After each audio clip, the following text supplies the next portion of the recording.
they say that, in order to grow a very successful business, for the most part, you need a team. And Yes, I guess you can't be a team if it's a one-man show trying to control absolutely. every aspect of it. So, that's a very good point. In order to grow to be the business, a company, the size, I guess you want to grow to, you definitely have to learn to let go. And that's really, really hard It for a is. lot. I'm reading. I forget who wrote it. Right, 10x is easier than 2x is the name of the book. I forget. Anyway, one of the things it says about it is you focus on the 20% that's making you the most money and let the other Hmm. 80% go. Right, And by letting it go, let other people handle the 80%. right, You focus right, on the 20%. And then as soon as that 20% becomes your 100, then do it again and right. let the other 80 and just keep focusing down. And I can't wait till I get there.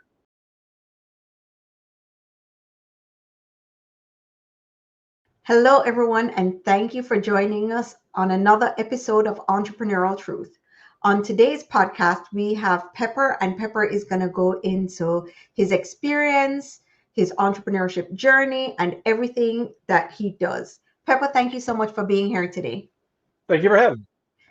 Awesome. Now, can you tell our listeners a little bit about who you are, what you do, and who you serve?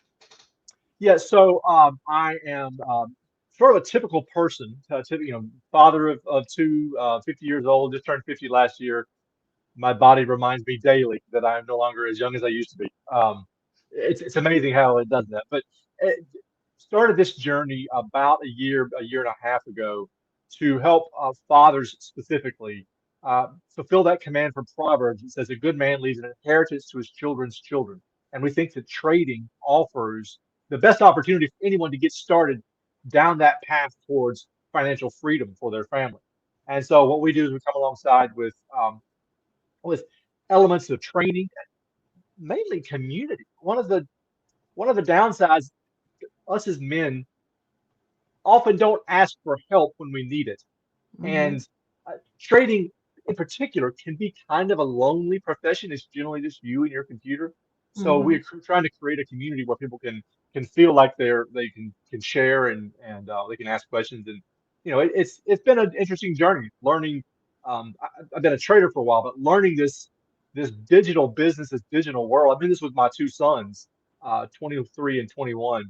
And what's interesting is this is our third business together. When they were very young, we had a small dairy farm, and I made them go out and milk the cows in the snow one time so they would have a story to tell when they were grandparents. And then fast forward their middle teen years, we had a landscaping business, so I could teach them how to work in some practical skills, how to lay brick, how to work on a bulldozer, those kinds of things. Well, now fast forward to their early 20s, and now I'm sort of in their world of the digital world. They're like, "All right, father, you just turned 50. Let's explain TikTok to you." I'm like, "No, I don't want to know what." So it has been interesting on this journey with them through their Hmm. life. And then in the last year, they are as much an expert in this field as I am, which is a different dynamic when it comes to us together. But they're really partners in this with me. But it's been great, to be honest, to be able to do this with them. It's been a blessing. We talk about as fathers wanting to leave an inheritance to our children's children. And yes, that does mean money, but it also means an inheritance of how to build a business. I'm very grateful that the three of us are in this together, learning the skill of building a business because that will be with them long after I'm gone. Hmm. So it's been an interesting journey. It's we have probably been through all the same trials and tribulations that most startup businesses go through. And I'm sure there's many more to come. Listen, and that is why we're here, right? So I Yes. want to jump into some of those trial and tribulations, and how you overcame some of them, because a lot of people are either just starting their journey and don't really know what to expect. So, you've started several businesses before. Can you kind of go into what some of that looks like? So, whereas before they were businesses whose ultimate purpose was to help me teach the boys. We were a homeschool family, so I wanted to teach them the work ethic, those kinds of things. And then I'm a landscape architect by profession. So when they were in their middle teen years and could, work, then it was, hey, I need to teach them how to be a man, how to work, how to do all these life skills. But in this past year, I really felt like God laid this on my heart to. I wrote a book, and um, that was step one, which is go out and write a book. And then step two is how do I sell this book? And that is the exact opposite way that you should have. One of the things I've learned is that, hey, we're doing so many things backwards. Me and my boys, we're learning these skills by trial and error Mm-hmm. with really heavy emphasis on the error aspect of it, and the trial comes after, and then you find, oh, that's what I should have done. I shouldn't have gone out and bought 1,000 copies of the book first and then try to figure out how to sell it. I should have seen if anybody wanted to buy the book in the first place.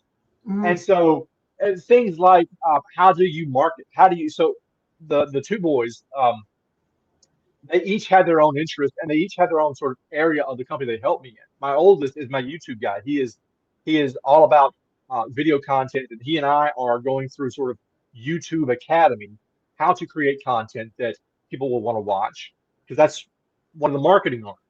My other one, my younger one, is my IT guy. He went to college to be an IT. It's funny. People ask me, what did Nick do? Oh, yeah, he went to school for IT. What does that mean? I don't know. It's IT. I don't know what that means. But he is in the digital marketing sales aspect. So he's the one setting up our sales funnels and monitoring the websites and leads and what lead generation, all those things. And so it's been great to have them in these different areas. The thing that I have learned, the hardest lesson that I have learned in the past year, I say learning, is that you got to be somebody different. There's a great book called The 1 Minute Millionaire, Mm-hmm. um, that is I would recommend to anybody. And there's this concept in there of be, do, have, which actually comes from Genesis. They stole that from God, but that's okay. Which is we all want to have more, and most of us are willing to do more to have more. But by and large, you have to be more. You have to be somebody different. I have to be, you know, a 50-year-old man who's willing to learn what TikTok is. I have to be willing to put myself out there on the internet. I have to be a business partner, not a boss. My boys were younger, it was them working for me. Now we're in this together. I have to be the guy that says, hey, I'm giving you this job to do, and not take it back immediately and try to do it myself. Delegating and trusting that they are competent and able to do the job. It's been it's been a journey of discovery. It's been a journey of transformation for me and my boys. I keep saying my boys like they're 5 years old. Forever, they'll be forever 5 years old in my head, and they'll be this high in my head. Um, but that's been the most eye-opening thing for me, starting a business. That I've got to be every day. I've got to be somebody new. I've got to, if I want to be successful, that starts with me changing who I am and every day waking up and saying, what more can I learn today so that I can grow as a person and as a business owner and as a business partner and as a mentor to my son. So I was totally unprepared for that aspect of business growth and ownership. I just thought, hey, just follow a checklist and do these things and you'll have a successful business. I didn't realize there was so much mental gymnastics Mm-hmm. which is ironic given that the entire focus, the entire key to being a successful trader is all up in here. It's conquering Mm-hmm. your barrel of monkeys every day that once you want to click buttons and enter trades, you should. I can say, hey, overcome your doubts and your fears and be a new person in the book because I've done that in trading. But when it comes to business, I never imagined I'd be applying those same principles. And that's the amazing thing about learning how to build a business. Mm-hmm. It's a skill that is transferable to any other area of life. We teach in the book, we teach in the courses, we teach in our coaching, people, these fathers who want to trade. And so it's this process of, okay, I need to develop discipline. I need to set goals. I need to create a plan and stick to the plan. Well, those are the steps to anything in life. They're all transferable. And once you have developed the skill of learning something new, or to be honest, once you develop the skill of developing a skill, you can do anything. And Mm-hmm. so for me, the biggest transformation of all has been within myself. And I wasn't expecting that when I set out for this. And I like what you got into. Now you are learning to be a business partner to your boys, and before Yes. it was the boss, right? Right. And the evolution of every business has been completely different in terms of the relationship you've had with your boys, now business partners. Can you speak to that in how you've been able to transform or change your mindset? If you ask my children, my two sons, that question, I just heard it makes me sound like they're 5. Uh, if you ask them that, they would say, "Well, father is, bless his heart, he is a work in progress when it comes to that." The hardest aspect of all of this, and they would both agree with me, is me delegating to them and then letting go. Not at all saying, "Oh, by the way, let me sit down with you and help you in this task that I just gave you to do." And that is an ongoing daily struggle with me in delegate. And I'm sure that's probably what the crux of delegation is. I'm gonna take this thing off of my plate, off of my to-do list. I'm gonna give it to you. I'm gonna make sure that you have the training and the knowledge and expertise and the discipline and the ability to do this thing. I wouldn't give it to you unless I thought that. And then I'm gonna trust you to do the job. Oh my goodness. I love my boys and I trust my boys with so many things. This is not about them at all. And that was something that it, it is taking time for me to convince them, hey, guys, when I do this thing that I do, when I give you a job and then do half of it myself, it's not about you. It's about me and my, for lack of a better term, inability to let go and learning to let go and let someone else. I am I am stealing their opportunity to shine from them Right, if I don't do this. I am putting a ceiling over them in their ability to grow. And I've right. got to daily remember, hey, they are my partners. They're not my employees. Hmm. They deserve to say, they deserve the feeling of, I had a task, I completed the task, look how good it made me feel. Look what came of it. And I just got to constantly remind myself, if I don't step back and let them do their job, then I'm robbing them of all manner of things, growth and development and Hmm. satisfaction. So again, be do have. If I want to have more of this business, it comes down to me being a better business partner, for lack of a better term. Hmm. And are you reading materials? Are you seeking mentorship? Like, how are you developing that skill to become a Well, better you? to I said that's a fine question. Yes and no. I've had business coaches in the past. I haven't had anybody speak directly to me about this particular aspect of dealing with. I find that the Bible is the world's best business manual for anything in life, and I go there first and foremost. We are godly trading for a reason. I find that you can find all the answers you need for trading in there. So there's that aspect of it to it. But I do have I have had and have a couple of business coaches who um, sort of pull me along here. The thing that I'm sort of seeking out right now is that the people that are on my signal that accountability group. You know, Hmm. Paul talks about it in Timothy how and I talk about it in the book how we all need 3 relationships in our lives. We need the person above us who's mentoring us. We need the person next to us who's walking the journey with us, and we need the person behind us that we can help. And so I've got the above and below. But as far as a business building standpoint, that is one thing I'm probably lacking right now with somebody else who's doing the same thing I am at the same time, so we can like commiserate together. Oh, okay, this thing is working, or better yet, to come to a group and say, hey, hi, my name is Pepper, and I'm a micromanaging aholic. Hi, Pepper, how are you doing? The whole 12-step program thing. And for someone else to go, oh yeah, I dealt with that last week. Here's how. I mean, this is one of the things I encourage in our trading group: gather men together and sit down and talk about all the things that's going on in our heads, and collectively say, yes, we're all going through the same things. You're not alone. I'm sort of seeking that out right now in the business sense. I'm sure there's plenty of groups out there like that. Haven't found one yet. Um, I probably need to put more effort into it. There's a chance that the fact that I haven't found one might be this leftover, not wanting to let go syndrome. Again, it's amazing how much we are the architects of our own demise just up in here. Yeah, yeah, yeah. And I find that entrepreneurship, or people that are entrepreneurially driven, that they have this thing called monkey mind. That they're it's really hard to lock in, right? And you want to Mhm. control everything. And there's Yes, so many different elements to being this person. yes. And there's a myth that, or at least I believe it's a myth, the this idea of multitasking, that we should be able to do, 10 things at one time if we just work hard enough.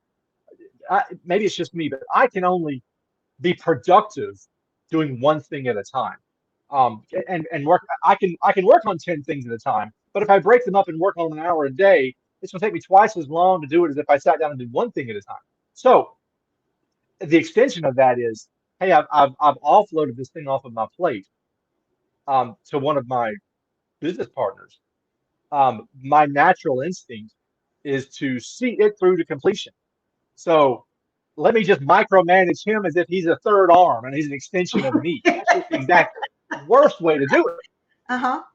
I mean, you probably know what I'm talking about here. It's just, Mm-hmm. it is so difficult. There's this drive inside of you that says, I have to have my hand involved in every single aspect of everything that's happening.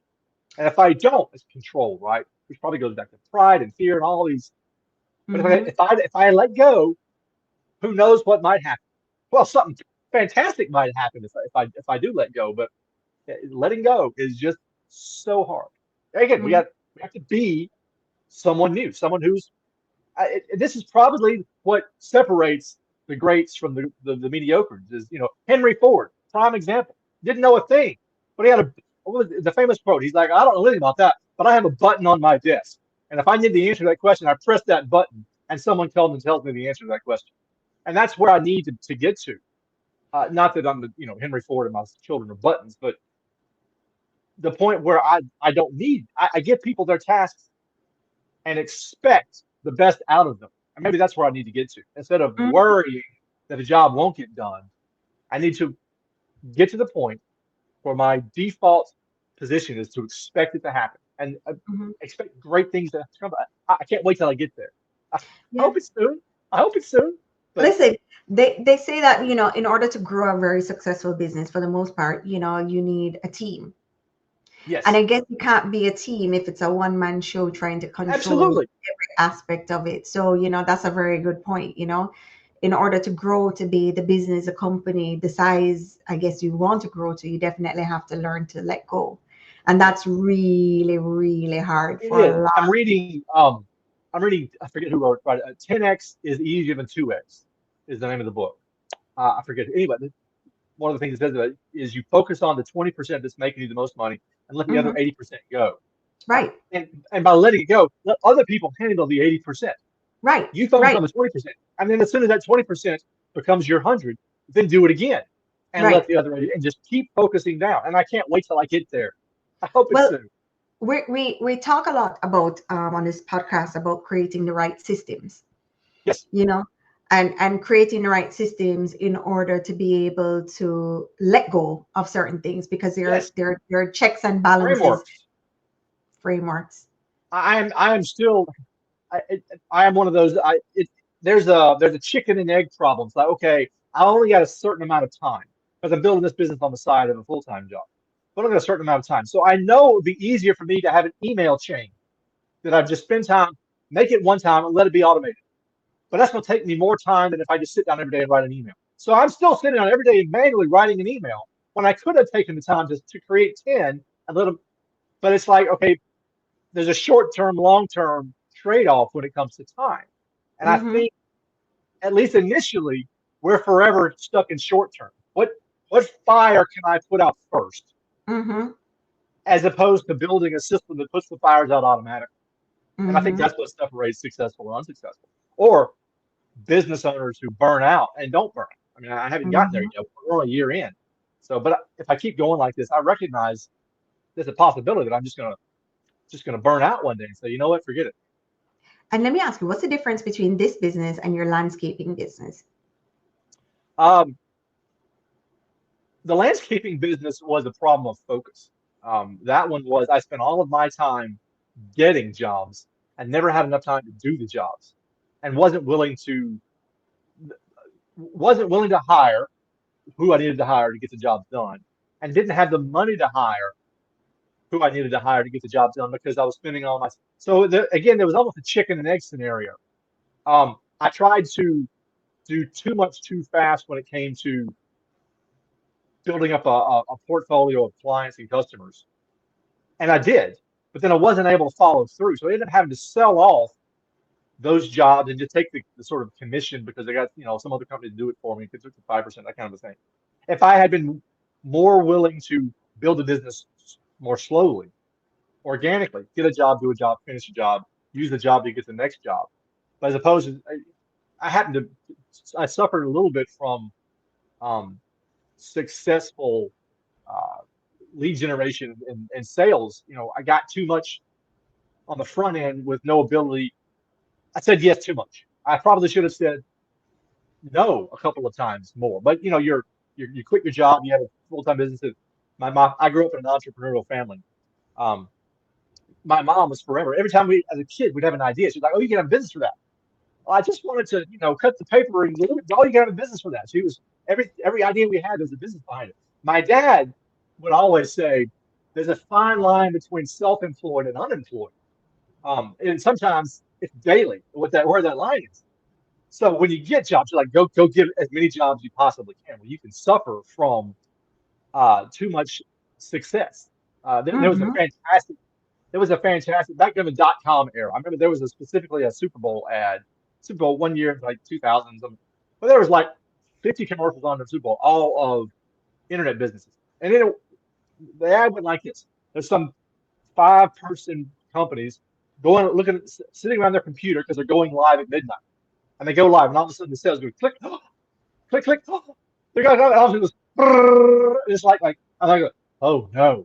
You can almost be drowned by success, and I think that's where I was initially. I should have said no to 50% of the sales that I had and focused on the ones that I could do, as opposed to saying yes to all of them. I ended up not being able to do hardly any of them. So I hope I've learned that lesson. I'm trying to grow this business more slowly, more organically. I don't know how well I'm doing that because there's just like go, go, go, fast, fast, fast, accelerate. But anyway, You that know, one is that you can you can drown yourself in success early on, and I think that's mm-hmm. what happened with us. I'm glad you dived into that, because it's a really important lesson that I think a lot of people don't understand, right? Most people think that it's a lead problem. They don't Can understand that, be, you know, getting leads probably is not the hardest part of the business. The hardest part is doing it and doing everything for the business. yes, So, you know, being the accountant for the business when you're a small business, yes, being the doing all the things that it takes to run a successful business, as well as answering the phone and being everything. So it's important to also recognize when is the right time to hire. When yes. mhm, There's a the expression a jack of all trades, master of none, and I think that an mhm, entrepreneur is that you learn just enough to get by of 1,000 things. But at some point, this much knowledge is going to be a liability. And when you get to that point, you have to be willing to let go of that job and hire someone who's an expert in the field. When I hired my very first business coach, which was last year, it was it was a traumatic uh, um, day for me because it was like $4,000 for a 6 month training program, something like that. And I'm literally um, pacing around my office. I had the money sitting in an account, didn't know what to do with it. I had like dead on $4,000, and I knew this was a step of faith. And I'm literally walking around my office talking out to God, like I know this is a step of faith. Why does it have to be a step of faith? Why can't I just not have to have the faith to step of? There's I don't know if you've seen the Indiana Jones movies, the original three, in the third one, the one with Sean Connery. He gets to some sort of puzzle trap thing, and he can't see the bridge in front of him because it's camouflage. And he finally realizes, oh, this is a step of faith. And the expression on his face, he goes, this is a step of faith. Oh my goodness, you know, you just, oh my, that was what it was for me. Saying, okay, everything I know, everything within me says it is time, put your money where your mouth is, it's time to hire a coach because you don't know what you're doing. You, Pepper, have been floundering, got 1,000 ideas. You need someone to wrap their arms, put you on a path. And this guy did that. It was worth his weight in gold hiring this. Wow. It was the best decision I ever made. But up until that point, it was just me and my knowledge. And I had learned this amount of a dozen different things. And I thought that would carry me through the next step. And it will carry you to a point. Mhm. But you have to be self-aware enough to know I'm at the point. Now what do I do? I Mhm. either continue on knowing that I am my own liability in this manner, or trust that a system I'm going to build and put in place will pay for itself eventually. Mhm. And again, because we entrepreneurs learn all these different skills, we have to go through that so many different times. Okay, now I'm the accountant. I got to let that go. Now I'm the marketer. I got to let that go. Now I'm the website analyst. I got to let that go. So am I ever going to get to the point where I'm done slicing these pieces of myself off and handing them to somebody else? However, once you do let it go, you're like, I can breathe just a little bit more today than I could yesterday. Why did I Mhm. do this before? Mhm. And you know, and you feel good until the next opportunity to try to let go. You're like, I don't want to do it. I'm going to hold on tight. But here's the thing too, right? And it's also a valuable thing to learn, like how to hire, who to hire, and who the Yes, right people are, because not everyone is the right person to be a no, partner or an employee. I went through that when my time with that business coach was over with, and I hired another one. And fantastic, everything about him was fantastic, but it just wasn't the right fit. And I was miserable for an entire month, and was unable to pinpoint why I was miserable. And if you ask me what was the difference in fit, I couldn't really tell you, Mm. um, other than it just wasn't the right fit. And I, the day I just made the decision, I've got to move on from this business coach and find a different one, came about because the day before I was driving home in a cloud of gloom and doom, ready to quit the business. It was just, I was so miserable. And again, there was absolutely nothing wrong with the business coach. He was fantastic. But for whatever reason, it wasn't the right fit. Much like you say, hiring is so critically important. I am blessed in that the two partners that I had each had strengths that are separate from one another. You know, they're siblings, so they don't want to help each other out at all. They just like, let me go do my own thing. I don't want to talk to my brother. I don't want to see my brother today. And I'm fortunate in that. But at some point, we're going to have to hire a this or a that, and those are the big decisions. You know what? Because it's just so critical. The right hire can make you, and the wrong hire can break you. Or we all hear that. Mhm. Mhm. And yep. And that's something that I guess you don't learn until you're on this journey. And that's why I like having this show, because I want to see if we can help entrepreneurs kind of Mm-hmm. bypass some of the learning curve and some of the pain that it is, becoming an entrepreneur. What are some tips that you think would be kind of helpful to help entrepreneurs along their journey? Like, if you were giving yourself advice looking back now, what's some of the best advice you think you could give yourself? The one thing that I didn't do, and I still struggle to do, is to slow down and plan ahead. I Mm, am so busy rushing forward because it's all important. Everything is important. Have you ever had one of those to-do lists and everything is number one? Well, mhm, like I recognize the fact that everything can't be number one, but I can't figure out where else to put it all. And this, my first business coach sort of taught me, said like every day, just break everything down into small pieces and plan it out. There's a fantastic story in the book of Nehemiah where they go to the wall of Jerusalem and it's broken down. And the word in Hebrew that's used for rubble is like gravel. Now imagine trying to build a wall out of gravel. But yet it's okay. We're gonna do these tiny little pieces. We're not gonna look at anything else. We're gonna do these tiny little pieces. And we're going to um, one of the best coaches out there is on the internet. Named Myron Golden. He has a term called segmentation to completion. So if I was to tell myself a year ago, Give yourself a break. Take a deep breath because you've got this ball of energy in the pit of your stomach that says go, go, go. Take a deep breath. Plan out your next month. Plan out your next year. You don't know anything. So the plan's going to be ambiguous and amorphous. But of the things that you do know that you need to do, plan, uh, have a checklist weekly, daily, hourly, and then just work the problem. Work through it like literally like a checklist. Like an engineer or a mechanic. I'm gonna do this, and this. And then you get to the end of the day and you've accomplished a bunch of stuff. And when a new project comes along or a new problem inevitably pops up, don't just react. My mom, my mom passed away in 2008 from just heart failure, and she'd had heart attacks, she'd had heart issues for about a decade. Her cardiologist told her this, it was this great little thing. You know, we always hear the expression, don't just stand there, do something.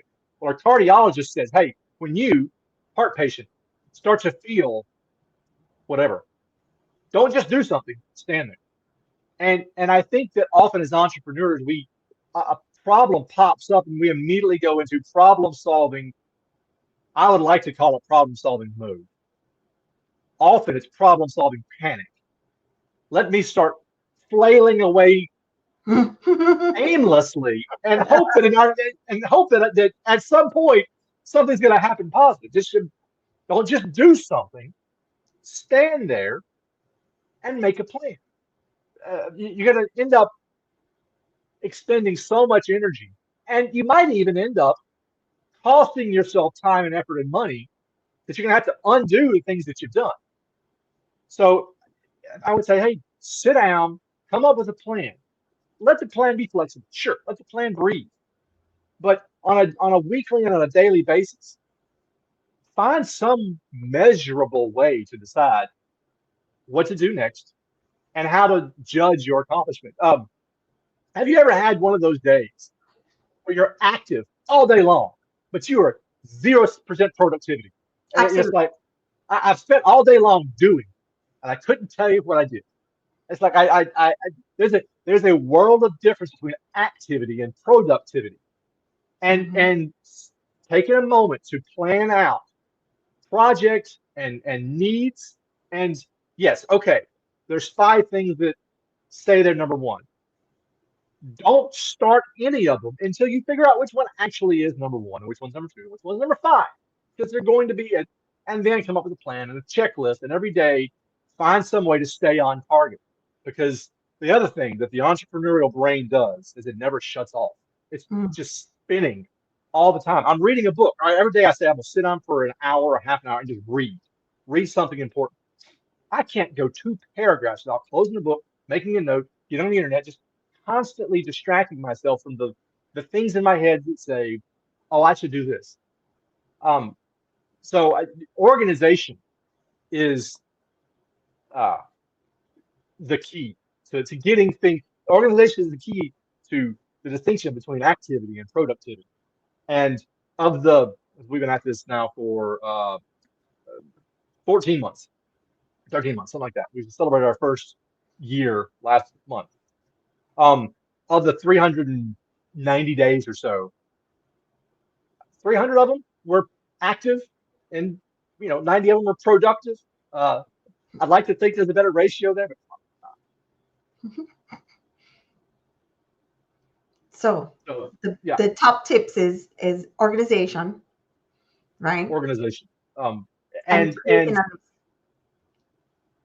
realizing that you do in fact have more time than you think to solve whatever problem is screaming at you.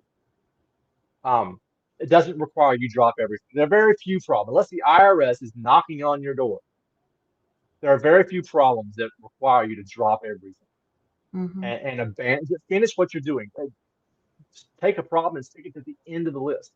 So yeah, that is the hardest thing for me, at least as an entrepreneur, is staying on task and ignoring the distractions. Sure, fine. Brand new ideas are popping up every day. Write them down, deal with them later. Mm-hmm. Um, that is just, it's so hard to turn that section of your brain off. Wake up in the morning or trying to go to sleep at night. And you're like, no, no, stop, brain, stop thinking. I need to sleep. Stop thinking. Um, but yeah, so anyway, And you have more time than you think. do you think it's gotten worse over the years in terms of even activating the mind now that there's so much going on social media, AI, like there's so many different things. Do you think it's like supercharging the monkey mind? I think that we can get lost in a sea of options that, oh, you can do anything. There are Yeah. so many new opportunities, so many different directions you can take something, that you can get overwhelmed in, it's not necessarily paralysis by analysis, but it's close. Mm-hmm. I got so many. My wife is one of those. She says she has decidophobia. Don't give her 10 choices. Give her three. She'll choose Mm-hmm. between three. Give her 10 and she'll get overwhelmed. Well, as entrepreneurs, I mean, take this, right? Uh, my business coach said, hey, make your website for the book simpler. And I literally sat down with the intent of making my website simple. And when I was done, I had 7 different videos and 5 different product uh, menu purchase things on the page. I had made it 10 times worse in my effort to make it better. Because every time I think I came to eliminate something, well, what if they want the audio? Well, what about a PowerPoint presentation for the book? Well, what about this? What about that? So many things are fighting. Say, well, I don't want to give up on any idea because who knows that one idea that I'm sticking in the corner might be the thing that takes me up on Shark Tank, those kinds of things. And so we think we have to do everything. And the downside is that the way the world is moving now, the definition of everything grows every day. Mm-hmm. Um, you could wake up tomorrow and there's another opportunity for you that you hadn't thought about today. And so yes, we absolutely our current. There's never been a better time to be an entrepreneur. I tell everybody in my work, there's never been a better time to be a trader. Anybody from anywhere in the world can trade on one of these. Everyone's got one of these. You can trade anywhere, but you can absolutely get stuck in trying to stay on top of all of the innovation. You know, for all of its for all of our digital age, these things have been around for however long it has been since the Gutenberg Bible was printed, somewhere in the 1500s possibly. So they've been around for 600, 700 years. Books are not going anywhere. Videos aren't going anywhere. So there's you don't have to do everything, and Mm-hmm. that is again there's there's an aspect of the entrepreneurial brain that says I don't want to limit myself.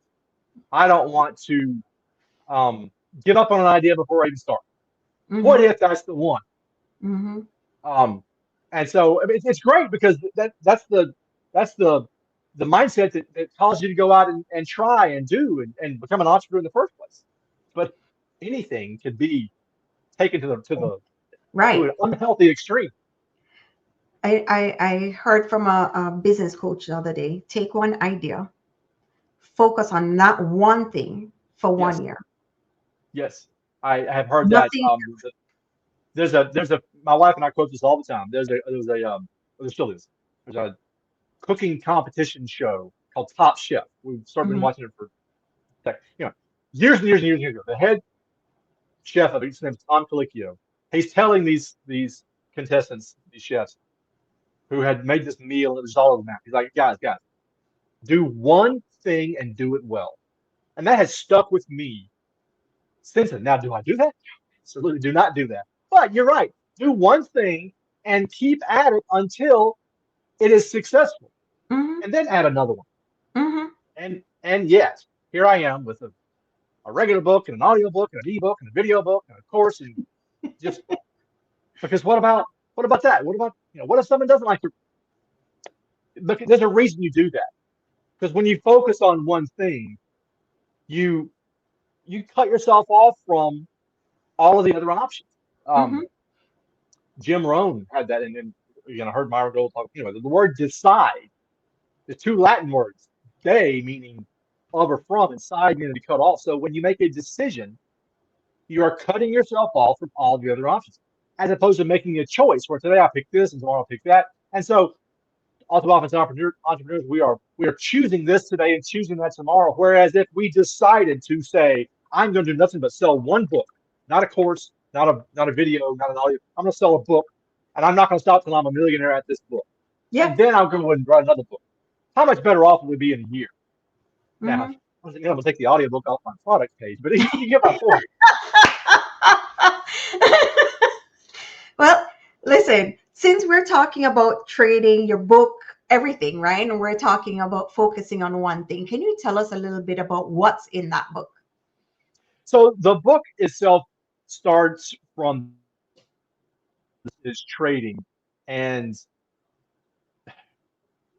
for lack of a better term, might be miserable. I wrote this book when I was a day trader, and I was absolutely miserable.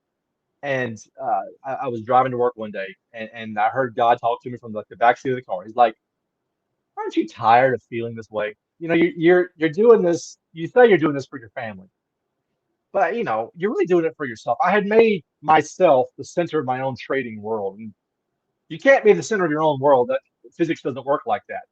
Um, and so it really was, again, a transformation of me saying, why am I doing this? What is my ultimate purpose? Um, you never want your passion, and this is applicable to entrepreneurs as well. You never want to turn your passion into something your family hates. Mm. My family, they could tell how my trading day had gone when I walked in the door before I'd said a word. You can see it on my face. And I had turned this thing that I loved into something they hated. They didn't want to hear about it. And so the book walks through the fruit of the Spirit, which is from Galatians: love, joy, peace, patience, kindness, goodness, faithfulness, gentleness, and self control. And it works backwards through those. So we start at self control, and we work, it's a journey towards joy, how to find joy in trading. You know, I start the book off by saying, when was the last time I, Pepper at the time, felt joyful in my trading? And I couldn't even remember. And so this is what's amazing. People say, well, hey, you know, your book is based on the Bible. Do you have to be a Christian? I'm like, okay, well, let's just look at it for a second. Let's imagine you're a follower of the Klingon religion. I don't know what his name is. What is there, apart from peace, what is there in love, joy, peace, patience, kindness, goodness, faithfulness, gentleness, and self-control that runs afoul of anyone's religion? And those are the things that we often suck out of our entrepreneurial endeavor: faithfulness, kindness, uh, finding peace and joy and fulfillment, starting with self-control. And so that's what the book is aiming for, to turn. And I use the term fathers loosely as anybody who basically shoulders the burden of responsibility for a family. Whatever that family might mean to them. It could be, you know, a wife and two kids. It could be just you and the goldfish. Or, you know, my oldest son's a member of a Call of Duty gang on his PlayStation. He's the responsible one.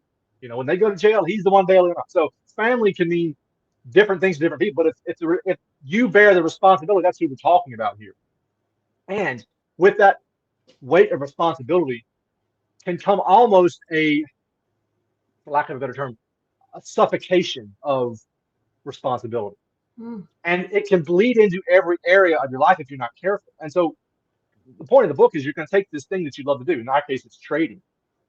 And let's look at it through a different lens of serving other people and taking ourselves out of the equation. You know, back when I was a day trader, um, I would tell you all about that one great trade I made. Right? Don't ask me about the 50 that were terrible since then. I don't talk about those. Let's talk about that one. And that's because it's all centered on me and my pride, and I was just, again, the center of my own world. But in order to be a successful trader, I had to be someone new, someone who took myself out of the equation. I'm in this to serve my family, and now I'm in this to serve other traders, to say, hey, there's between you and me, and you're miserable at it, and I call it trading on cruise control. Every day I open my computer to like clickety, clickety, clickety, and shut it down and do my thing. There's this gulf. You know, David called it the valley of the shadow of death. It's not the valley of death. It's just the valley of the shadow of death. It feels like you're going to die, and you have to get through it. All right, you see the light at the end of the tunnel, the other end of the valley. There's light, but you have to walk through it. And we are here to walk with them through that journey. Say, hey, I have been where you are, and I know the way out. Mm-hmm. But the journey that we go through in the book is the same journey that I'm going through now in business. I imagine it's the same journey that any lawyer or bricklayer or accountant goes through as they're trying to make it in the world. And again, I go back to, you had this passion or calling. I'm a father. I have a weight of responsibility. My family needs more. I want to set my family free financially. There's sort of three steps, right? You have financial security. I'm sorry, financial stability, where you get to the end of the month before you get to the end of the month. Then you Mm-hmm. have financial security. And finally, you have financial freedom. And I make the point, hey, imagine if you came home tomorrow and you told your family, hey, guys, we're going on a trip around the world. It's going to take us a year. We leave tomorrow. Y'all go pack. And you're like, well, how could you do that? Well, imagine if you got to the point financially that you could. Imagine how that would strengthen your family, the bonds you could make or heal in your family. That's why we're doing this. It's for our families. That's why all of us are doing this. It's for the people that Mm-hmm. we love. But in that journey, keeping them at the front of our minds and let us step away from focusing on ourselves so that we don't take this passion of ours and make our family say, I don't want to spend the next year of my life with you. You'd make me miserable. And that would be the worst situation. So it all goes back to whatever it is we want. Oftentimes, sadly, we are our own worst enemy. Mm-hmm. And getting over that hump it's universal. And the good news is the skills that you learn in overcoming, I call them my barrel of monkeys, the things in your brain. They're throwing bananas and telling you to press buttons, are transferable to any other skill you want to, if you want to build a business. Trading, I think, offers the most amazing opportunity for anyone to start the journey towards financial freedom, because you can start trading with no money. You can start trading with $10. You can trade on your phone. The barrier to entry on trading is so much lower now than it was even 10 years ago. So If wait, you don't have, can I ask you about that really quick? yeah, How is trading right now in this moment with everything going on? well, I mean, it depends on what you're doing. I don't trade the stock market. There are Ah, different there are different things you can trade out there. I encourage people, when you're just learning how to trade, let's pick the easiest, simplest, cheapest, slowest thing to trade. no. So I trade forex, which is a foreign currency exchange, the euro versus the dollar, that kind of thing. Mhm. Because you can trade real money for $10. And people say, well, when can I quit my job? Oh, dude, tap the brakes.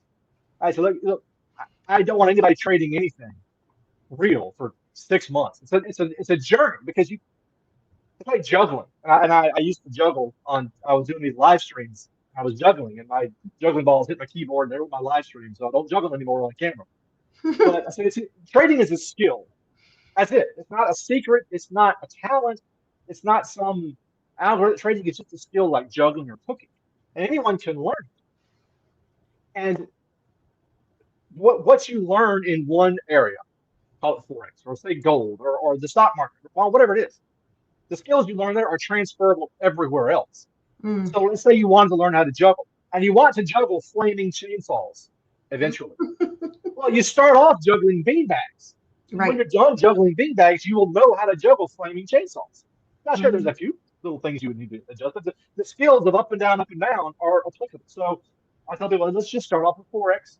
Let's just learn the skill of looking at a chart, building a plan, and most importantly, following that plan and judging ourselves on how we follow it. Same thing with an entrepreneur who has a checklist for his day, and how much did I do well that day? How much did I get distracted? Those kinds of things. Like, these are universal skills.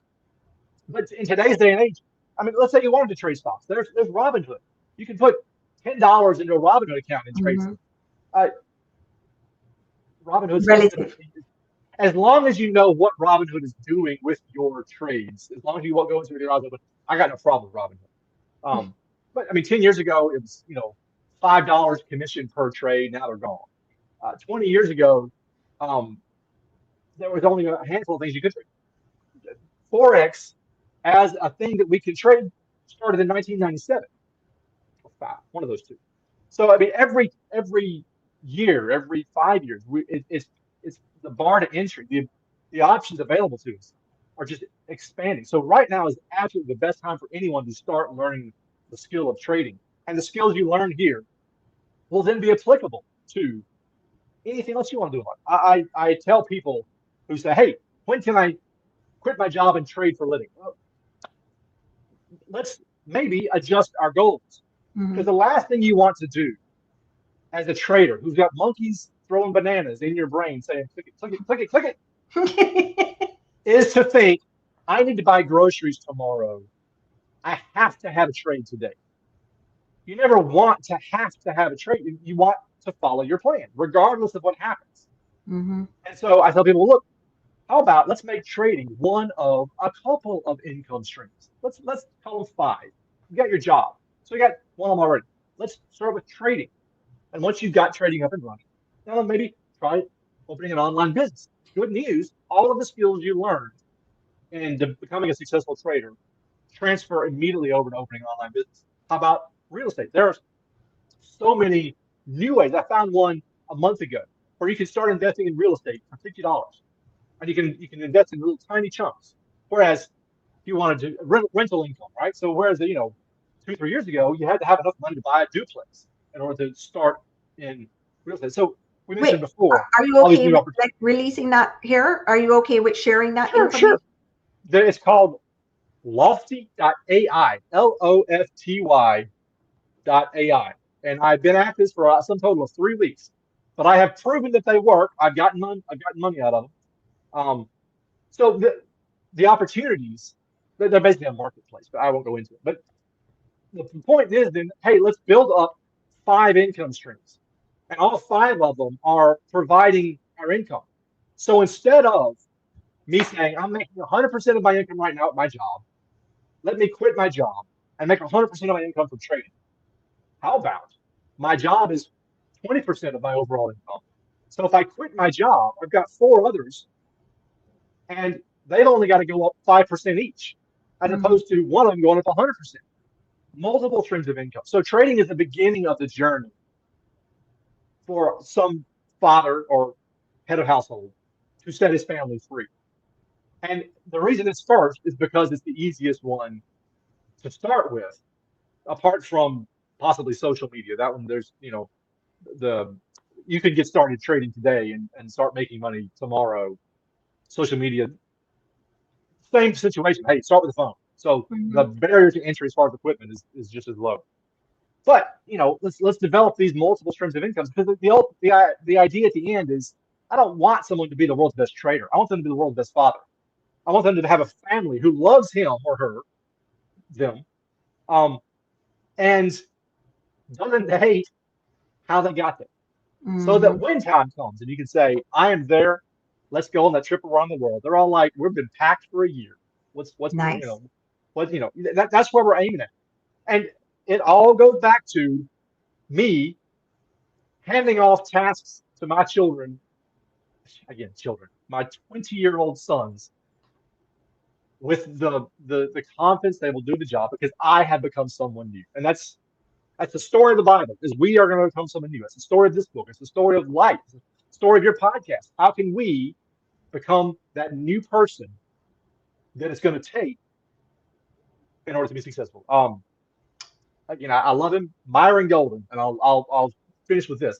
He says that the journey that we go on to get there turns us into the person who can stay there when we get there. Take the Cool. shortcut, you won't last. I love it. I love Yeah. it. I love it. Can you let our listeners know how they can find you, your social media Yes. links?